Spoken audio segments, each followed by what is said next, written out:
Amém, queridos. Nessa manhã, com muita alegria, eu vejo todos os domingos alguns irmãos com uma cadernetinha anotando os tópicos do sermão. Hoje eu trouxe a minha cadernetinha, ok?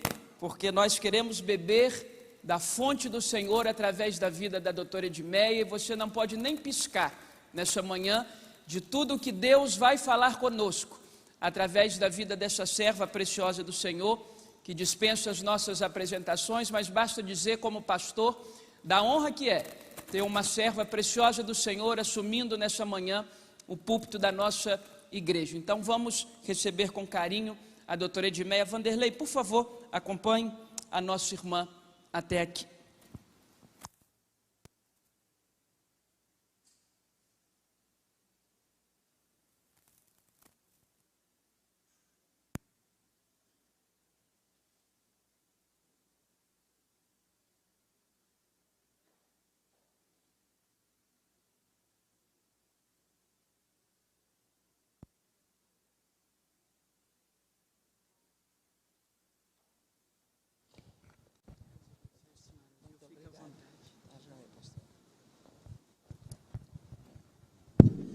Eu quero saudar a toda essa igreja que está presente, seja ouvindo de onde está, seja aqui no templo, com a graça e a paz do Senhor Jesus.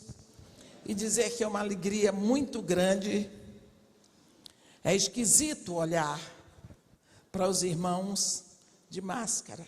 Não gosto, mas graças a Deus que podemos nos reunir. Gostaria de, neste momento, convidar a igreja para abrir a Bíblia no capítulo 24 do Evangelho de Jesus Cristo segundo Lucas.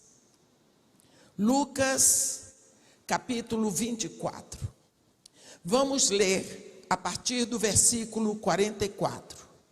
Lucas 24, 44, onde está escrito assim: a seguir, Jesus lhes disse: são estas as palavras que eu vos falei, estando ainda convosco. Importava se cumprisse tudo o que de mim está escrito na lei de Moisés, nos profetas e nos salmos. Então lhes abriu o entendimento para compreenderem as Escrituras e lhes disse: assim está escrito, que o Cristo havia de padecer e ressuscitar dentre os mortos ao terceiro dia, e que em seu nome se pregasse arrependimento para a remissão dos pecados a todas as nações, começando de Jerusalém. Vós sois testemunhas destas coisas. Eis que envio sobre vós a promessa de meu Pai. Permanecei, pois, na cidade, até que do alto sejais revestidos de poder. Então os levou para Betânia, e erguendo as mãos, os abençoou. Aconteceu que enquanto os abençoava, ia se retirando deles, sendo elevado para os céus. Ó Senhor Deus nosso Pai, desde toda a eternidade Tu és Deus. Criaste, Senhor, os céus e a terra e todos os universos visíveis e invisíveis. Tu és o alto, Tu és o sublime, habitas a eternidade, o Teu nome é santo. Tu estás entronizado nas maiores alturas celestiais, mas apesar de tão excelso, Tu estás aqui agora. Tu ouves a nossa oração, Tu recebes o nosso culto, Tu te alegras no nosso ajuntamento. A Tua palavra nos assegura isso. Portanto, agora te pedimos, ó Pai, aceita a nossa rendição, o nosso culto, E que tudo o que acontecer aqui, ó Pai, seja para a honra e glória do Teu nome. Seja para o crescimento e o fortalecimento da Tua igreja aqui na terra. Isto é o que te pedimos e te agradecemos em nome de Jesus. Amém. Eis que envio sobre vós a promessa de meu Pai. Permanecei, pois, na cidade, até que do alto sejais revestidos de poder. Promessa. Eis que envio sobre vós a promessa de meu Pai. Quando pensamos promessa, acabamos de celebrar a realização e a resposta da primeira promessa que Deus fez ao homem. O homem caído recebe a grande promessa. Quando Deus olhou e viu Eva tão humilhada, e viu uma serpente que era apenas Satanás travestido de serpente. Eva olhou e viu uma serpente, mas Deus olhou e viu que era o diabo.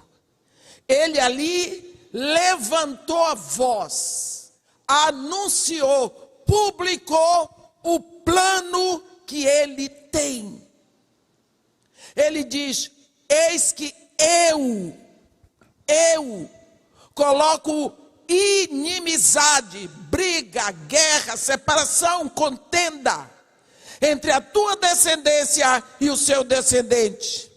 Ele te ferirá o calcanhar, mas mulher, o teu descendente lhe esmagará a cabeça, o poder, o domínio, o governo. Naquele momento, Deus estava dando uma promessa absoluta. Deus estava se comprometendo que ele tomava para si a redenção do homem. Lembramos que quando aconteceu o primeiro pecado no céu, demônios se rebelaram na chefia de Lúcifer, caíram, viraram demônios. Deus não moveu um dedo, como costumamos dizer, para redimir os anjos. Viraram demônio, se tornaram demônio, anjos caídos, acabou. Mas, quando o homem cai lá no Éden, Deus na hora se levanta e anuncia e publica o seu plano de redenção. Não ficará assim. Eu coloco inimizade. Mulher, o teu descendente lhe esmagará a cabeça. Naquele momento, Deus estava dizendo que um homem nascido de mulher viria para humilhar, para subjugar, para derrotar os poderes das trevas. Depois de tantos anos que essa promessa foi dada, nós vemos Paulo de Tarso escrever em Gálatas 4:4. Vindo, porém, a plenitude do tempo, Deus enviou seu filho, nascido de mulher, nascido sob a lei. Que coisa maravilhosa! Quantos milênios depois, Deus vai cumprir a sua promessa? Ninguém esperava. A cidade dormia. Tantos religiosos em Israel, ninguém sabia. Aliás, quando Deus está fazendo uma coisa tão grande na história dele com a humanidade, normalmente não se percebe. A maior notícia estava acontecendo. Os anjos anunciaram. Não tinha ninguém lá. A cidade dormia. O Filho de Deus nascia. Ninguém sabia. alguns reis do Oriente perceberam sua estrela. Os anjos saíram proclamando aos pastores: olha, eu tenho boas novas para vocês, boas novas, furo de reportagem, notícia espetacular. Qual é? Esta noite, na cidade de Davi, nasceu o Redentor, aquele que foi prometido a Eva, a primeira promessa de Deus, o Eterno. Hoje se cumpriu aqui em Belém. Vão lá. Ele não teve lugar para nascer. Ele está envolto nos panos na manjedoura. Cumpriu-se a promessa. Por quê? Promessa absoluta. A Bíblia é cheia de promessas de Deus. Existem as promessas absolutas e as promessas condicionais. Quando as promessas são condicionais, nós vemos logicamente que para Deus fazer, Ele vai querer que façamos alguma coisa antes. Por exemplo, quando Ele diz: se quiseres e me obedeceres, comerás o melhor desta terra. E aquela que nós falamos muito: se abrires a tua boca, eu te encherei. Se o meu povo que se chama pelo meu nome se humilhar e orar, buscar a minha face e se arrepender dos seus maus caminhos, então eu ouvirei do céu. Perdoarei seus pecados, sararei a sua terra, estarão abertos os meus olhos e atentos os meus ouvidos à oração que se fizer neste lugar. Então, é promessa de Deus, mas nós temos que fazer alguma coisa. Mas as promessas absolutas de Deus, Ele faz. E quando Ele deu a promessa a Eva, Ele disse: eu vou fazer, independente do que acontecer. O grande problema é que quando Jesus aqui fala em Lucas 24, 49, Ele diz: eis que eu envio sobre vós a promessa de meu Pai. Isso nos dá a certeza de que o Espírito Santo é a promessa das promessas. Eu vou dar rapidamente exemplo de uma promessa absoluta de Deus. Havia no templo em Jerusalém um homem de idade chamado Simeão. Ele era piedoso, o Espírito estava na vida dele. Ele era um homem que sonhava, queria, desejava que viesse o Redentor. E o Espírito tinha revelado a ele que ele não morreria sem antes ver o Cristo de Deus. Seguramente este homem abriu a boca, porque crente é um povo que abre a boca com facilidade. Se você quiser guardar segredo, não conte a crente.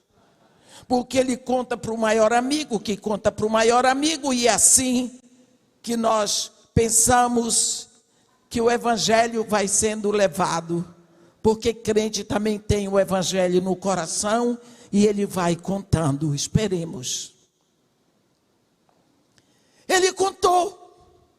Você pode imaginar como é que o povo fazia com ele? Nós conhecemos. E aí, ó Simeão, como é que é, rapaz? Você já viu? Não. E aí, pede a Deus para não ver, porque senão você vai morrer depois. As pessoas devem ter cobrado um pouco dele, ele foi ficando velho. E chegou o momento em que o pobre do Simeão, o povo já ria quando olhava para ele. Ele já estava bem velhinho. Um dia, ele sentiu um calor mais forte no coração. Aquele desejo que o impulsionou para o templo.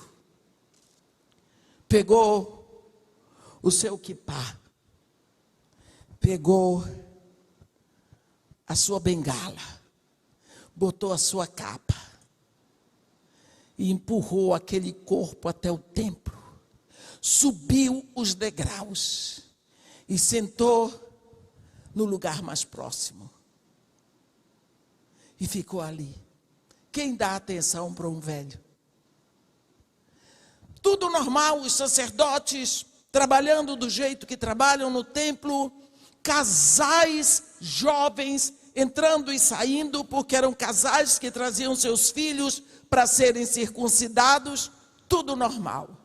De uma hora para outra, ele sentiu um calor tão grande no peito e olhou para a porta de entrada, vinha entrando um casal jovem, com um bebezinho de 8 dias no colo.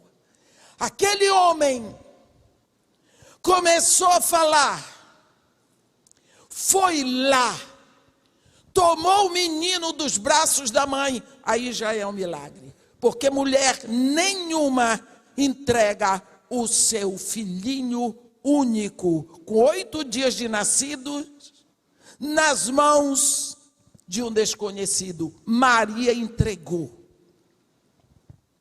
Agora, Senhor, podes levar o teu servo segundo a tua palavra. Os meus olhos contemplaram a tua salvação.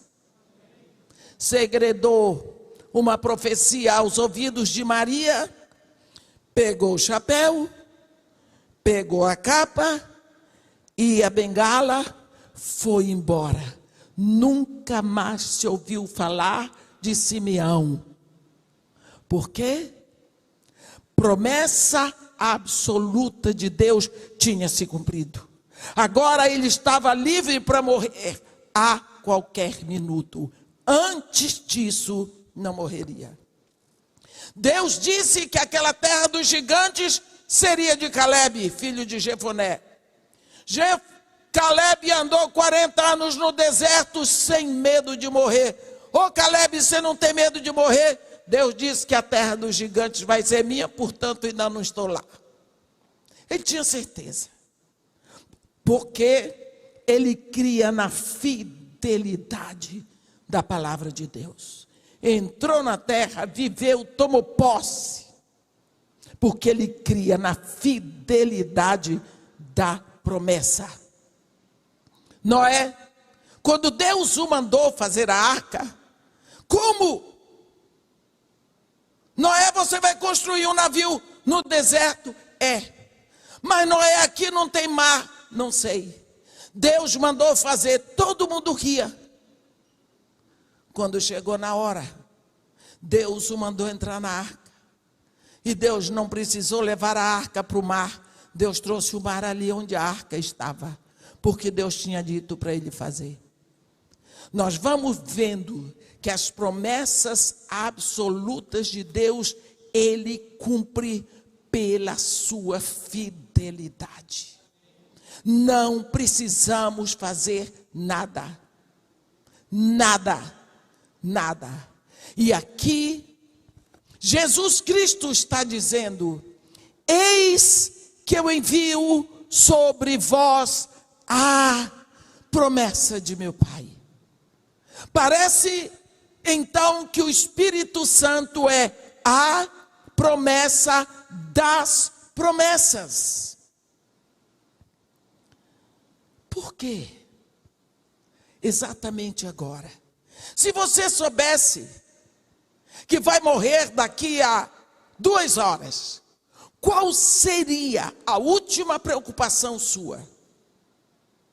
Você chamaria seus filhos, daria a senha dos bancos, de tudo o que você tem, diria onde está tudo, se preocuparia com as últimas coisas. Qual foi a última preocupação de Jesus? O Espírito Santo.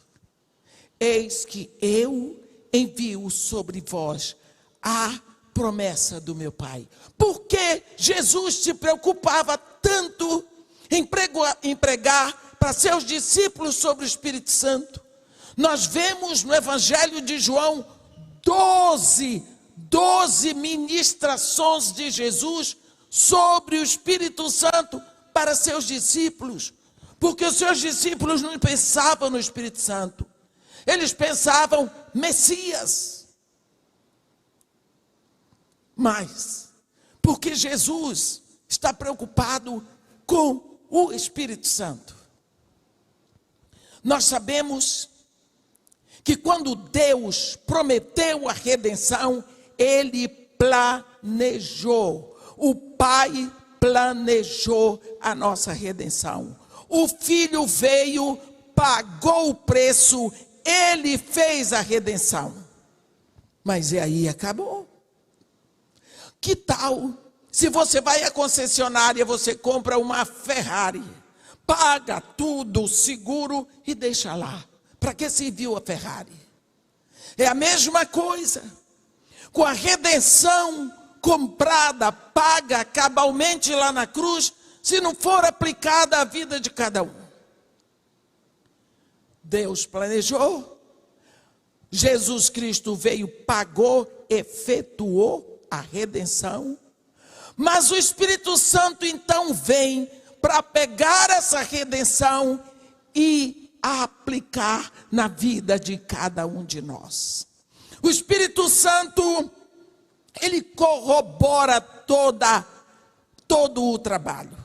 Nós vamos ver uma palavra que está escrita em Efésios, no capítulo 1, quando Paulo diz assim: em quem vós também, tendo ouvido a palavra da verdade, o evangelho da vossa salvação, tendo nele também crido, fostes selados com o Espírito Santo da promessa. Fostes selados, marcados, carimbados com o Espírito Santo da promessa. Ele é o penhor da nossa herança até o resgate da sua propriedade para louvor da sua glória. Olhe, isto é uma palavra que nós precisamos pensar. Você compra um imóvel, digamos, pela Caixa Econômica, aí você põe um imóvel para ser pago em 10 anos. Todos os meses você paga. Quando chega no último mês, você paga, você quitou. O imóvel é seu por direito. Mas você não pode provar que ele é seu. Você recebe o documento de quitação, você precisa ir ao cartório de registro de imóveis. E ali então, até aí você não pode vender esse imóvel, você não pode provar que ele é seu. Mas quando você for buscar o documento carimbado no cartório de imóveis, você olha e diz: agora é meu. Porque o seu imóvel está registrado no seu nome lá no cartório de imóveis. O que significa que o carimbo, o selo, é a última parte de uma transação de venda. O Pai planejou a nossa salvação. O Filho foi lá na cruz, pagou tudinho. Ele, entre os céus e a terra, grita: tudo está consumado. Acabou o meu trabalho aqui. Pai, nas tuas mãos entrego o meu espírito. Acabou. Mas está pago? Tá. A humanidade está comprada? Está. Não está devendo nada? Não. Mas e agora? Vem então o Espírito para selar cada um de nós. Cada vez que você se rende a Jesus Cristo e você abre a sua boca e o confessa, Porque se no teu coração creres e com teus lábios confessares Jesus, serás salvo. Porque com o coração se sente para a justiça, mas com a boca se confessa para a salvação. Com a sua palavra, você assina o seu nome no Ketubá, que é o registro judeu de noivado. Você registra que está comprado. Todas as vezes que um rapaz ia comprar uma moça para casar com ele, ele pagava o dote e assinava o seu nome no Ketubá, e ela também assinava. Jesus Cristo veio aqui, publicamente pagou o preço, assinou com a palavra dele o Ketubá da eternidade. Agora, todas as vezes que você confessa Jesus, você assina o seu nome ali.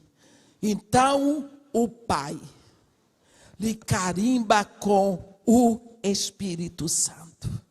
É o selo de propriedade. Daí em diante, no reino espiritual, anjos e demônios, todo ser celestial sabe que você é propriedade do Deus eterno. Porque você tem o selo, você foi comprado, você tem dono. Então, quando nós vemos Jesus Cristo dizer: eis que eu envio sobre vós a promessa de meu Pai. Permanecei, pois, na cidade, até que do alto sejais revestidos de poder. Jesus, essa é a última preocupação dele com seus discípulos, meus irmãos, é o Espírito Santo. Jesus os leva para Betânia e enquanto os abençoa, ele começa a descolar da terra. Os discípulos ficaram surpresos, os discípulos ficaram maravilhados, amedrontados, sabe lá todos os tipos de emoções que vieram no coração, nos corações daqueles homens. Eles ficaram perplexos. Veio uma nuvem, cobriu os pés de Jesus e os discípulos continuaram olhando. Foi preciso, está escrito em Atos, que viessem 2 anjos, que se pusessem perto deles e dissessem: varões galileus, por quê? Estás aí a contemplar as alturas? Este mesmo Jesus, que dentre vós foi tirado, voltará, assim como o vistes subir. Eles voltaram para Jerusalém. Você gostaria de estar no lugar daqueles discípulos? 3 anos e meio com Jesus. Agora, saudade, solidão. A presença física de Jesus não estava mais. E eles ainda não tinham o Espírito Santo. Agora, talvez se sentiram à mercê dos judeus com medo. Foram ficar no mesmo lugar em oração. E a Bíblia diz que no 10º dia de oração, esse 10º dia coincidiu com o dia da festa de Pentecostes. Então, a promessa do Pai vem. Mas é Espírito. Ouviu-se um som do céu, a Bíblia diz, como de um vento impetuoso. A casa se encheu do vento. Apareceram distribuídas entre eles línguas de fogo. Pousou sobre cada um. E eles começaram a falar novas línguas. A Bíblia não diz línguas estranhas, diz novas línguas. O dom é de variedade de línguas. Acabou o medo. primeira manifestação do Espírito na vida de um filho de Deus. É o poder para vencer o medo. As portas se abriram e nunca mais eles se esconderam. Vem o poder na palavra. Pedro abriu a boca. 3.000 conversões em um sermão. No poder do Espírito Santo. O povo queria saber o que era. E quando o povo fez o apelo, e agora, que faremos? Pedro respondeu, arrependei-vos. Está aí? Eu fico impressionado. Quando João Batista começou a pregar, a primeira palavra, arrependei-vos. Quando Jesus começa a pregar, a primeira palavra, arrependei-vos. Pedro, seu primeiro sermão no poder do Espírito, que faremos? E ele, arrependei-vos. A Bíblia diz aqui, que Jesus mandou que se pregasse arrependimento para o cancelamento de pecados. Por que será que nós, a igreja da agora, prega tão pouco sobre arrependimento, fala tão pouco sobre arrependimento?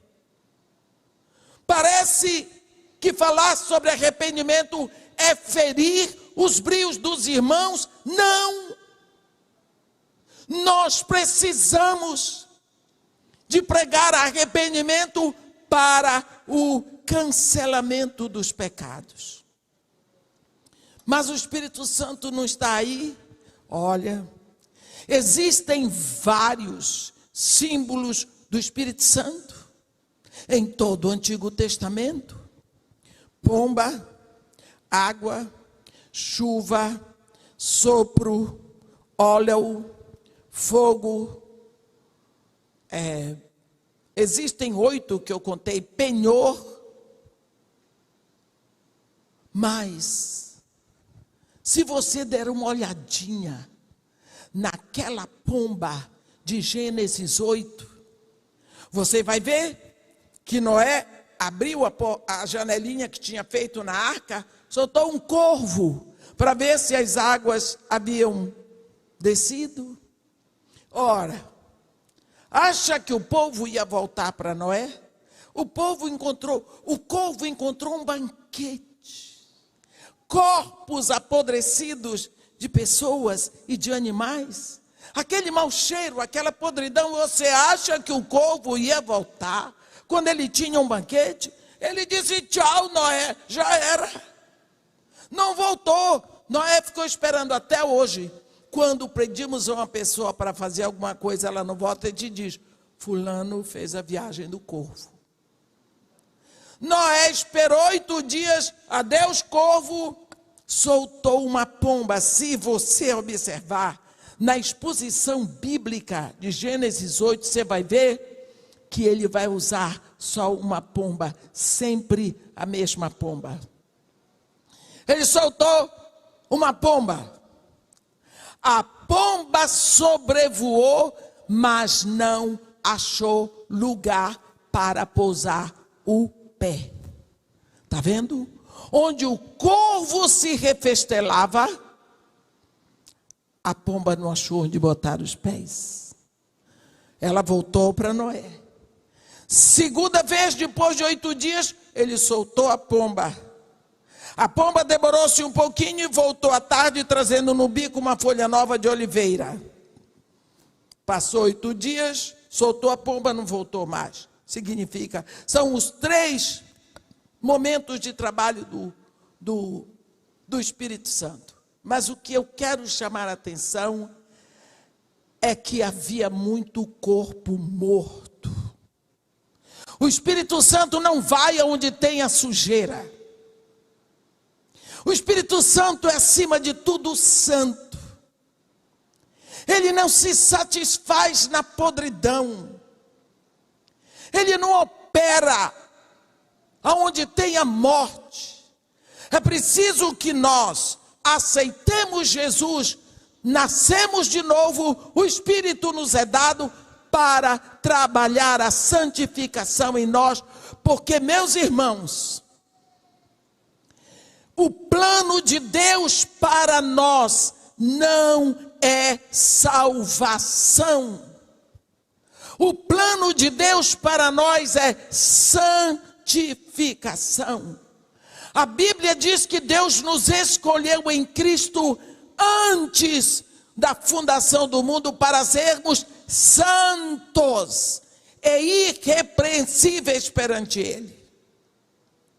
Ele não nos escolheu para sermos salvos, mas para sermos santos. Só que ninguém pode ser santo se não for salvo. Então Ele vai lá e nos salva, porque só Ele pode nos salvar.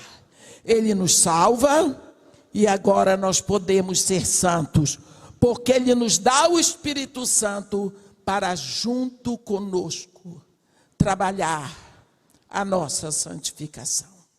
Como isso se dá? Lá em Romanos 8, no versículo 29 está escrito assim: e aqueles que de antemão conheceu, a esses também predestinou para serem feitos conformes à imagem de seu Filho. Olhe o plano de Deus. Ele quer que você seja exatamente como Jesus. Porque você, o seu chamado é filho. Por isso Ele já lhe dá o Espírito que lhe ensina a chamar Deus de Pai. Como que esse Espírito vai fazer de mim um filho de Deus como Jesus? Ele vai começar a trabalhar. Ninguém pode me fazer um filho igual a Jesus, só o Pai e o Espírito, porque eles conhecem Jesus. Uma vez eu estava num congresso no país de Gales e o tema era o escultor silencioso, o Espírito Santo. Por que nós chamamos o Espírito Santo de escultor silencioso? Porque ele vai nos esculpindo para que tenhamos a imagem de Jesus. Pouco a pouco, pense uma coisa: se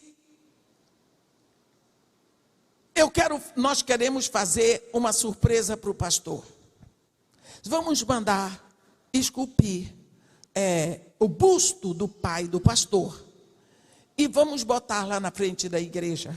Quando ele chegar aqui domingo, ele vai se emocionar e vai ficar feliz que ele vai ver o busto do pai dele. Então vamos chamar o João, que é um grande escultor da igreja. João, será que você podia esculpir? Ele pegou e disse: olha, para mim fica difícil, porque eu não conheci o pai do pastor. Mas tem o Vanderlei, que conheceu o pai do pastor, que conviveu com ele e tudo mais. Ele é um grande escultor. Vanderlei, será que você poderia? Vanderlei, tudo bem. Nós compramos um bloco de mármore ou de alabastro, granito, sei lá, entregamos para ele. Ele vai chegar na frente daquele bloco de pedra dura, morta, fria. Põe o banquinho dele, uma talhadeira e um martelo e começa. Daqui a pouco, uns 10 dias, você olha para aquilo, que coisa linda. Ele diz: olha, pode trazer o pedestal, porque o busto do pai do pastor está pronto. Bota lá na frente. Quando o pastor chega, ele diz: mas esse é meu pai, é meu pai, quem foi que fez? Por que é que só o Vanderlei pôde passar para aquela pedra bruta a imagem do pai do pastor? porque o Vanderlei conhecia o pai do pastor, viveu com ele, gastou tempo com ele.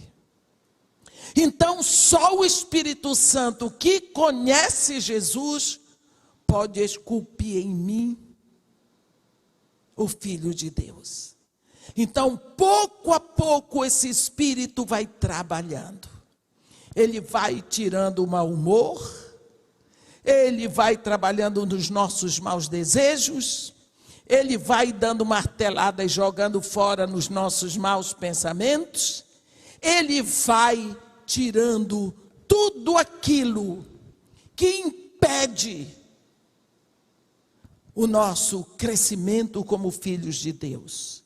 Esse Espírito vai trabalhando em nós o tempo todo, sem cessar, até que Ele possa nos apresentar para Deus.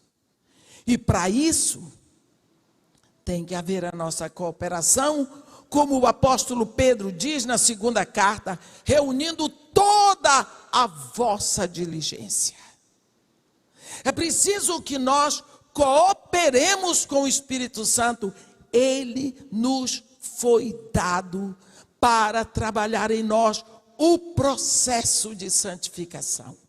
Mas a santificação vem com o arrependimento inicial e o arrependimento contínuo todos os dias. Caminhando, andando, com dificuldades, às vezes caindo, mas levantando, porque o Espírito Santo está aqui para isso. Nós, a igreja de hoje, nós vemos uma igreja indiferente ao estudo da palavra e ao trabalho do Espírito Santo. Nós estamos, de uma hora para outra, tão envolvidos com as coisas do mundo, que esquecemos que tem uma promessa absoluta. E a promessa é: eu voltarei. Isto é promessa absoluta de Jesus. João 14, ele diz: não se turbe os vossos corações. Credes em Deus, crede também em mim. Na casa de meu pai há muitas moradas. E se assim não for, aí eu vou-lhe teria dito, pois eu vou e vos prepararei lugar. E quando eu tiver ido e tiver preparado lugar, voltarei e vos receberei para mim mesmo, para que onde eu estou, estejais vós também. E vós sabeis o caminho para onde eu vou. Voltarei. Esta promessa é dada, uma promessa absoluta, há quase 2000 anos. Há quase 2000 anos. Jesus já foi à cruz, Jesus ressuscitou, já subiu aos céus, depois de 10 dias enviou o Espírito, a promessa do Pai, que está aqui trabalhando na igreja. Tudo aquilo que ele avisou para os seus discípulos no seu sermão profético de Mateus 24, está diante de nós. Está diante de nós e nós continuamos muitas vezes, eu não estou apontando o dedo, eu estou dizendo o que eu vejo muito claro na Bíblia. Quando Jesus ia saindo do templo, os seus discípulos estavam encantados olhando as construções do templo, aqueles pescadores galileus maravilhados. Mestre, mestre, vem ver, olha que maravilha. Jesus parou e disse para eles, em verdade, não ficará aqui pedra sobre pedra que não seja derribada. Os discípulos ficaram apavorados, porque Jesus jogou água fria na fervura deles. Jesus disse, não ficará aqui pedra sobre pedra que não seja derribada. E continuou andando. Continuou andando, foi, desceu o vale do Quidron, subiu para o Monte das Oliveiras, se assentou. E quando ele se assentou, vieram os discípulos e rodearam Jesus. Fizeram 3 perguntas. Quando sucederão essas coisas? Que sinal haverá da tua vinda? Que sinal haverá da consumação do século? Olha essas 3 perguntas. Como nós queremos saber o que vai acontecer? Como nós queremos ter domínio do futuro? Eu tenho visto isso tanto agora, durante essa pandemia, irmãos que ligavam para mim, irmã, será que é a hora de Jesus Cristo vir buscar a sua igreja? Eu disse, eu não sei. E para ser sincero com você, isso não é da minha conta, isso é da conta dele. Uns querem que Jesus venha para sair do sufoco.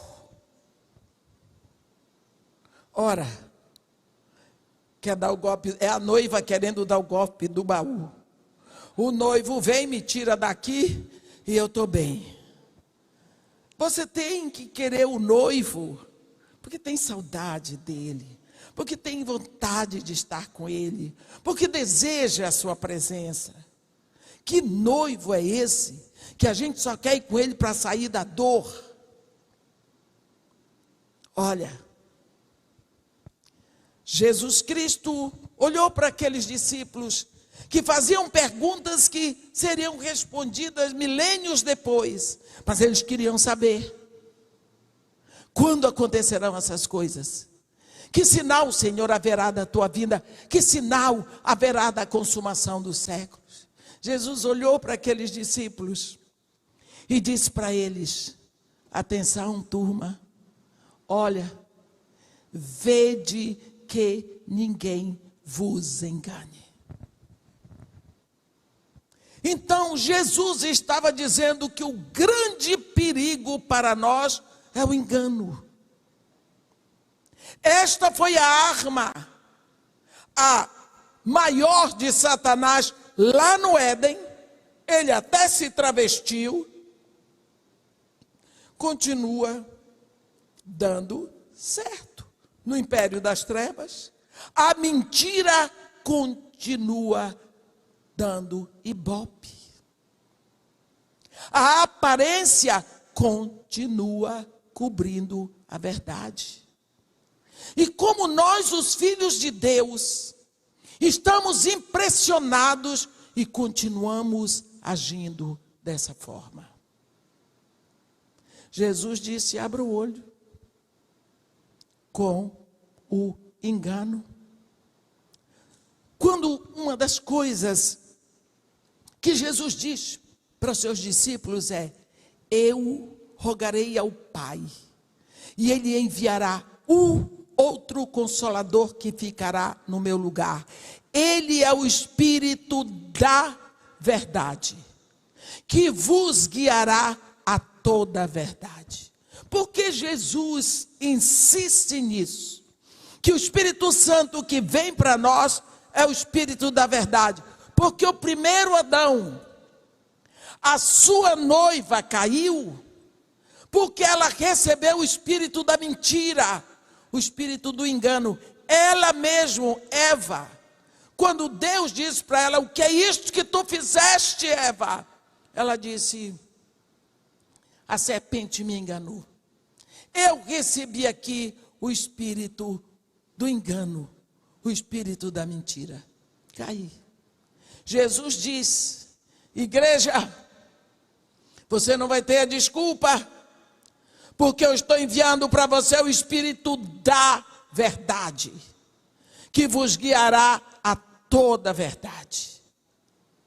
Nós seguimos o engano, porque queremos, mas o Espírito da verdade está aí. Quantas vezes Jesus Cristo repete, quem tem ouvidos, ouça o que o Espírito diz às igrejas.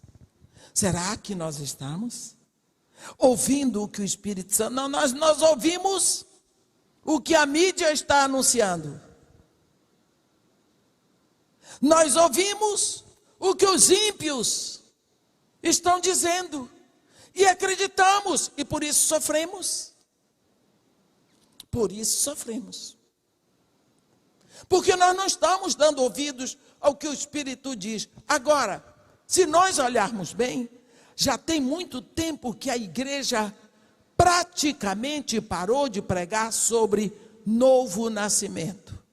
Novo nascimento, santificação e arrependimento desapareceram da pregação porque não dá ibope.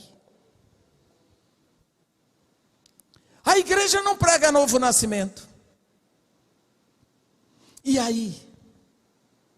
Como é que o povo vai ter ouvidos espirituais se não nasceu no Espírito? Se tornam todos evangélicos, mas onde ficam os discípulos? Porque Jesus mandou que se fizessem discípulos.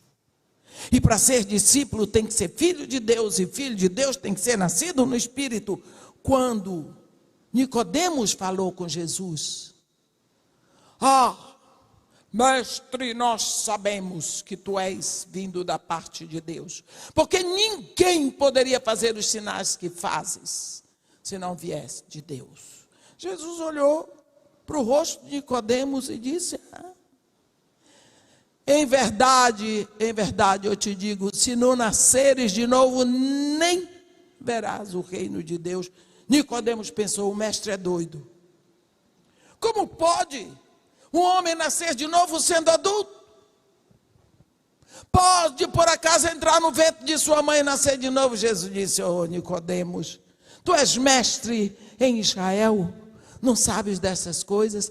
E Deus, Jesus Cristo ali, vai dar uma aula para Nicodemos, que seu filhinho de 3 anos entende.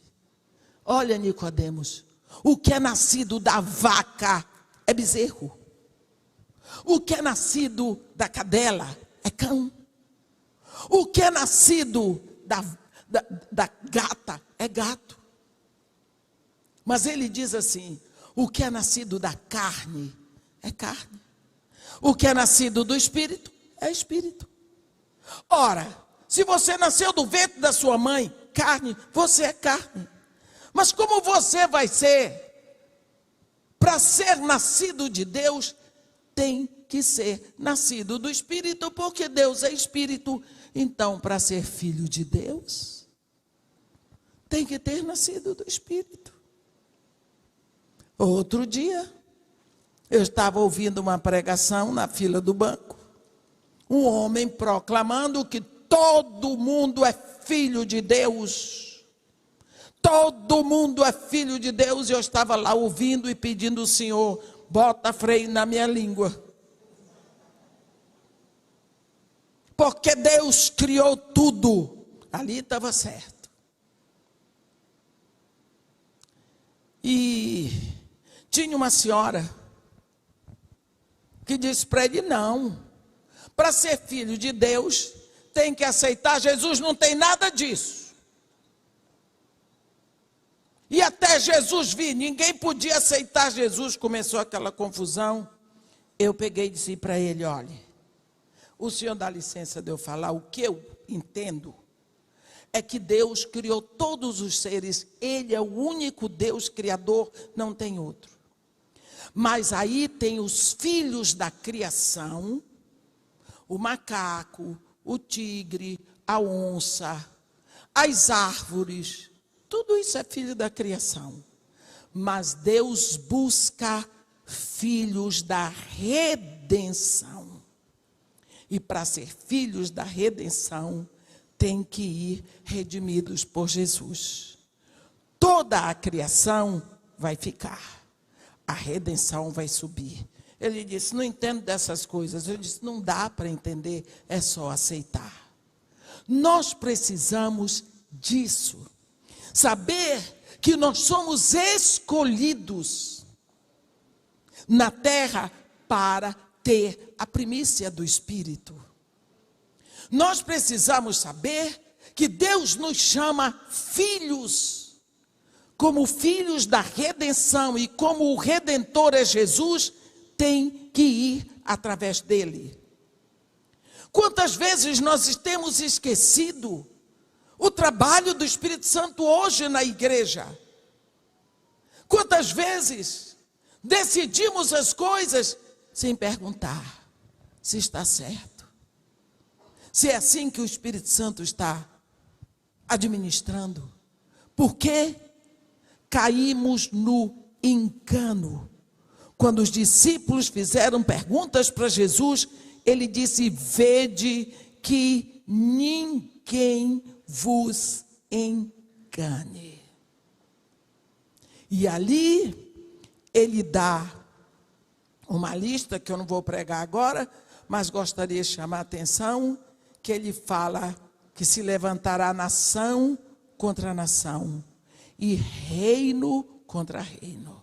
E aqui Jesus Cristo estabelece uma diferença muito grande entre nação e reino, porque nação tem limite, nação tem pontos extremos visíveis. Nós vemos o Brasil, um país tão grande, o nosso ponto extremo ao norte, o nosso ponto extremo ao sul, o rio Chuí, a leste,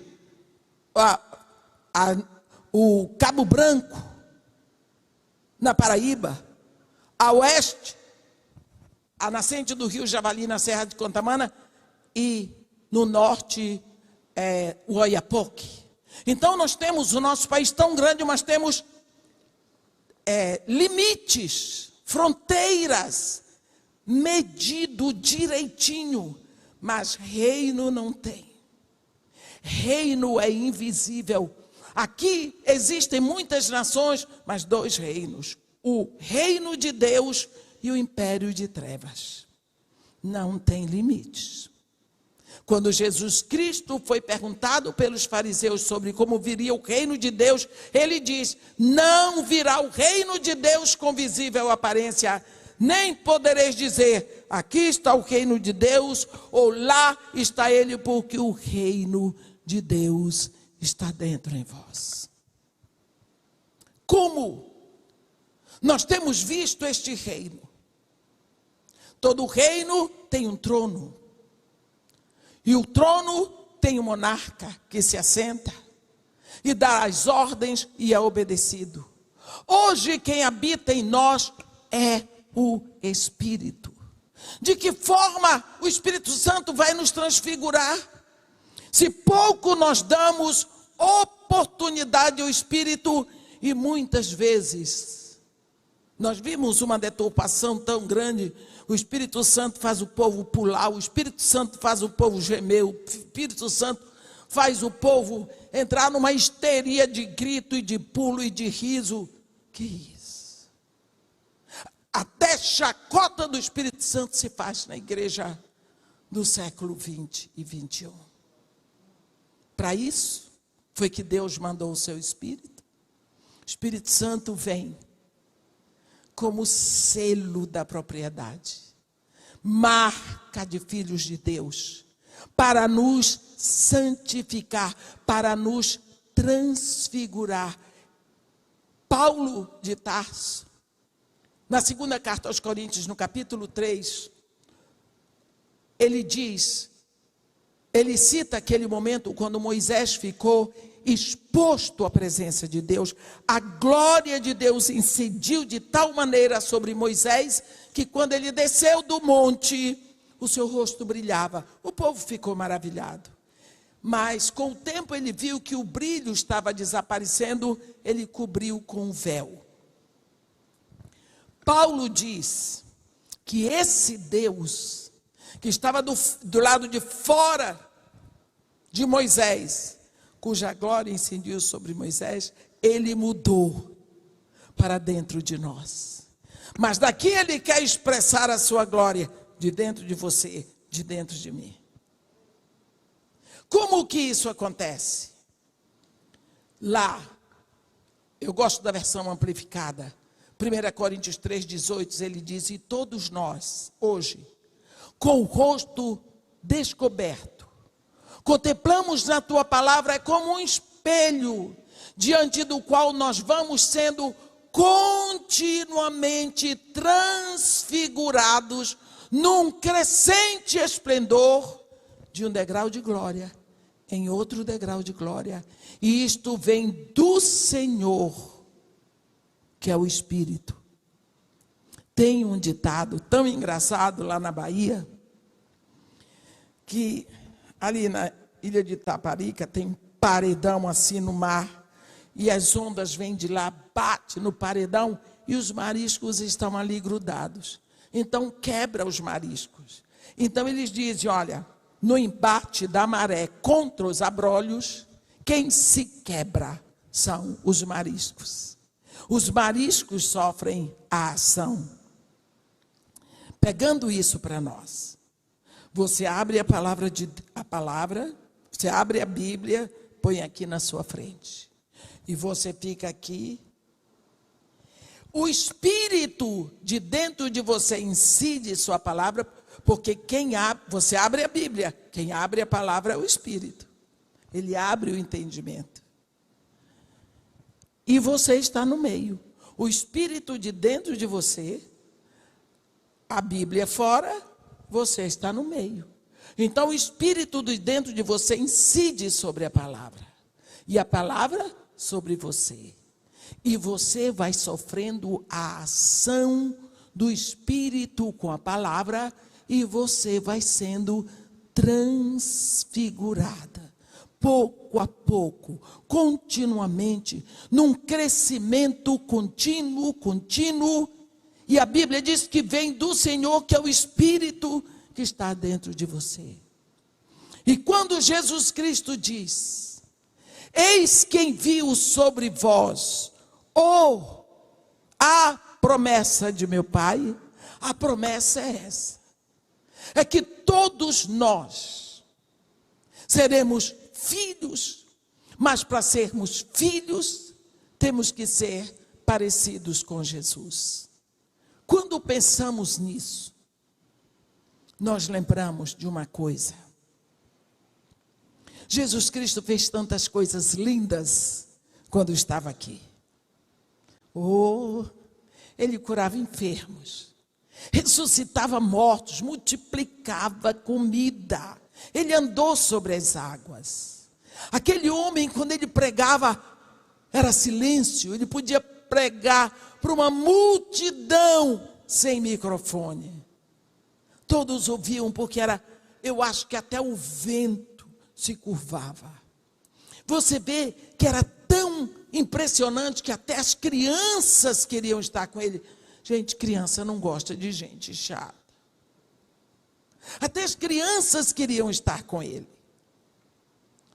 Se eu não sei o que você faria, se você fosse discípula de Jesus Cristo naquela época, eu ia dizer para ele, mestre, me ensina como é que a gente ressuscita um morto. Me ensina. Porque, mestre, ele iria ensinar. Eu digo, meus irmãos, que eu ia ficar na porta do cemitério. Nenhuma mãe ia enterrar um filho, porque eu não ia deixar, ressuscita. Porque eu já enterrei minha filha de 24 anos, eu sei o que é isso. Fazem 30 anos que isso aconteceu. Até hoje dói. Enquanto eu viver. Pois você sabe que aqueles discípulos não pediram nada disso a Jesus. Sabe o que eles pediram? Mestre, ensina-nos a orar. Você diz, ora. Então, a oração que Jesus fazia era muito mais contundente do que qualquer milagre. Do que qualquer ação de Jesus. Que ingrediente que tinha nessa oração? Quando eles disseram, mestre, ensina-nos a orar, Jesus Cristo, com aquela facilidade que ele tem, ele diz, tudo bem. Quando orardes, dizei, Pai nosso, que está... Aquilo dali foi uma bomba na cabeça daqueles discípulos. Eu chamar a Deus de Pai. Pai, Jesus é. Olha, Aqueles discípulos conheciam todas as orações do Antigo Testamento, nunca viram um rei, um profeta, um sacerdote chamar a Deus de Pai, nem Abraão, que era amigo de Deus, nem Moisés, que falava com Deus face a face, nem Davi, que tinha um coração semelhante a Deus, ninguém. Como é que agora eu vou chamar? Jesus Cristo disse, quando vocês estiverem juntos, vocês digam, nosso Pai, Pai nosso, mas tu, sozinho, entra no teu quarto, fecha a porta e ora ao teu Pai em secreto. E o teu Pai, que te ouve em secreto, te recompensará. Agora, meus irmãos, tudo nos leva a compreender, pelo menos um pouco, o momento que estamos passando. A primeira vez que eu fui pregar, agora numa igreja durante essa pandemia, foi aí a PIB do Recreio, o pastor Wander. Aquela igreja enorme, parece o Maracanã. E eu sempre prego lá e sempre vi aquilo cheio de irmãos. Quando eu cheguei lá agora, que eu vi tudo marcado, aquelas pessoas olhando para mim de máscara, como vocês estão aí. Aquilo foi um choque tão grande. Eu chorei. Eu não sou uma pessoa fácil de chorar. Eu não sou uma chorona. Mas eu chorei. Eu disse, o que é isso que nós estamos vivendo? As pessoas dentro da igreja mascaradas, cobrindo o nariz e a boca. Eu não podia perceber o sorriso dos meus irmãos, como eu não percebo o sorriso de vocês. E o sorriso dos meus irmãos fez falta. Há mais de 40 anos eu prego. Foi a primeira vez que eu senti falta do sorriso dos meus irmãos. Nós estamos vivendo um tempo peculiar. Deus não mandou esse vírus, porque Deus não tem Covid para dar para ninguém, mas Ele permitiu, e a quarentena é uma bênção, é um chamado para a igreja. Olhe, quem sabe sobre esse vírus? A ciência não sabe. Você olha para a ciência, não sabe. Você olha para os governos, não sabem. Você olha para as filosofias, não sabem. Você olha para as religiões, não sabem. Se você olha para frente, está fechado. Para trás, para os lados, olha para cima. A única direção que temos que olhar é para cima. E agora, quando vem a notícia das vacinas, notícia da primeira, da segunda, terceira, quarta, é muita vacina que está vindo de vez, é a guerra dos laboratórios, é a hora. Tudo bem. Chegam as vacinas, nenhuma dá 100% de garantia, mas elas estão aí, os laboratórios estão fazendo o trabalho deles. O que foi que aconteceu? O vírus sofre mutação. Em 16 países foi contado 800 variações do vírus. Você entendeu? Que isso é alguma coisa que está muito fora do alcance da humanidade? Qual é o país do mundo que não tomou conhecimento desse vírus? Nenhum. Eu queria que você desse uma olhadinha, eu já vou terminar, mas eu não quero deixar de completar o meu trabalho. Eu queria que você observasse. 7 selos, 7 trombetas, 7 taças. No 7º selo, vem as 7 trombetas. Na 7ª trombeta, vem as 7 taças. Na 7ª taça é o final. Ora, se você vai olhando desde o primeiro selo, você vai vendo que as coisas vão ficando mais difíceis. Porque o primeiro selo é um falso evangelho que dá margem a guerras, que dá margem à fome, que dá margem à morte, e assim, que dá margem aos mártires, e assim por diante. As trombetas. Todas as trombetas só atingem 1/3. A primeira trombeta atinge 1/3 da terra, a segunda 1/3 do mar, a terceira 1/3 dos rios, a quarta 1/3 dos corpos, só 1/3. Por quê? Você está aqui quietinho porque não tocou nenhuma trombeta, que se tocar todo mundo. Porque o som da trombeta é um som que incomoda. Olhe o que Deus diz por boca do profeta Joel no capítulo 2. Tocai as trombetas em Sião, dai voz de rebate no meu santo monte, perturbem-se todos os moradores da terra. Por quê? Ninguém aguenta. A trombeta é o som que Deus usou no Monte Sinai para chamar a atenção da congregação de Israel. Tem vários toques de trombeta, tem um específico que será ouvido quando Jesus Cristo levar a sua igreja. A trombeta, quando é tocada, ela é ouvida por todos, mas ela afeta só 1/3. O planeta todo ficou sabendo e está sabendo da Covid. 1/3 será afetado pela morte. Olhe bem, esse vírus, ninguém sabe nada sobre ele, a não ser que ele mata. E mata por morte de asfixia, e asfixia na Bíblia é maldição. Maldito aquele que é pendurado no madeiro, porque morre asfixiando. Foi o caso de Jesus. Mas todos vão tomar, todos ficam atentos. Como nós estamos atentos, é por isso que você está de máscara. Porque você está atento, pode acontecer aqui, pode acontecer na minha casa, pode acontecer comigo. Fica todo mundo voltado para esse assunto.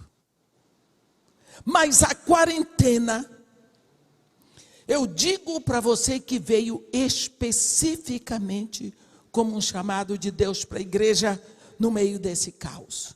Nunca mais um marido poderá dizer para Deus que não teve tempo de orar com seus filhos. Uma esposa não poderá dizer que não teve tempo para reunir com sua família. Nunca mais um cristão poderá dizer que não leu a Bíblia, não meditou e não orou, porque não tinha tempo. Porque desde março até agora nós temos tido tempo. Este é o momento de chamada para a igreja em que Deus está dizendo: olha para mim. Você não pode olhar para a ciência, nem para os governos, nem para as filosofias, nem para as religiões. Olhe para mim, como o apóstolo Paulo diz em Colossenses 3, se sois do alto, olhai para as coisas lá do alto, pensai nas coisas lá do alto, buscai as coisas lá do alto, onde Cristo vive assentado à direita de Deus. Olhe, deixai as coisas daqui da terra, porque morrestes, e a vossa vida está oculta com Cristo em Deus. Nós precisamos saber que este momento que nós estamos vivendo é um momento específico em que Deus está chamando sua igreja, em que Deus está sacudindo a sua vinha, em que Deus está chamando a atenção dos seus filhos. Olhe para mim. Deus não proveu essa quarentena para nós ficarmos só na frente da televisão, ouvindo as notícias de quem não tem comunhão com Deus. Nós precisamos saber que Jesus Cristo diz: eis que eu envio sobre vós a promessa. Depois dele ter dito: eu voltarei. Ele não disse quando. Mas ele disse como? Entre nuvens.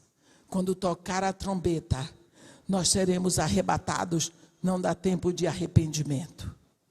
É melhor que nós estejamos preparadas, porque o Pai já proveu a redenção, o Filho já pagou a redenção, o Espírito já veio para aplicar a redenção. Está tudo pronto. Tudo pronto. Qual é a nossa resposta? Qual é a nossa atitude? Qual é o nosso exemplo? Diante de todo esse quadro que está aí. Nós somos filhos de Deus. Sabemos que estamos no mundo que inteirinho jaz no maligno, mas nós somos filhos de Deus. Portanto, irmãos, vamos buscar o que o Espírito Santo está nos dizendo. Vamos buscar ouvir o que Deus está querendo nos ensinar agora. Vamos reatar o nosso convívio com a palavra e buscar mais intensamente aprofundar o nosso relacionamento com Deus. Vamos lá no cantinho do nosso quarto, orar ao nosso Pai em secreto. E o nosso Pai que nos ouve em secreto nos recompensará. Se não temos muito para dizer, não é pelo muito falar. Digamos, Pai,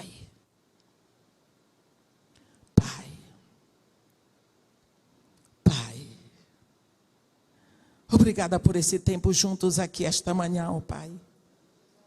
Obrigada porque o Senhor abriu as portas para que possamos receber da sua palavra o consolo, a inspiração, o incentivo para o buscarmos mais e mais. Lhe agradecemos pela liderança dessa igreja. Lhe agradecemos pelos membros. Lhe agradecemos por esse teto que nos cobre. Lhe agradecemos por todo este aparato que nos faz estarmos reunidos na sua presença. Lhe pedimos, ó Pai, em nome de Jesus, que o Senhor batize a todos nós, a nossa família, numa unção de alegria, de paz, e que no Senhor nos conscientize cada vez mais pelo seu Espírito, para que o seu nome seja glorificado em nós, para que nos alegremos na sua presença. Cria em nós um espírito cada vez mais sedento de ti. Isso é o que nós te pedimos, te agradecendo, ó Pai, em nome de Jesus. Amém.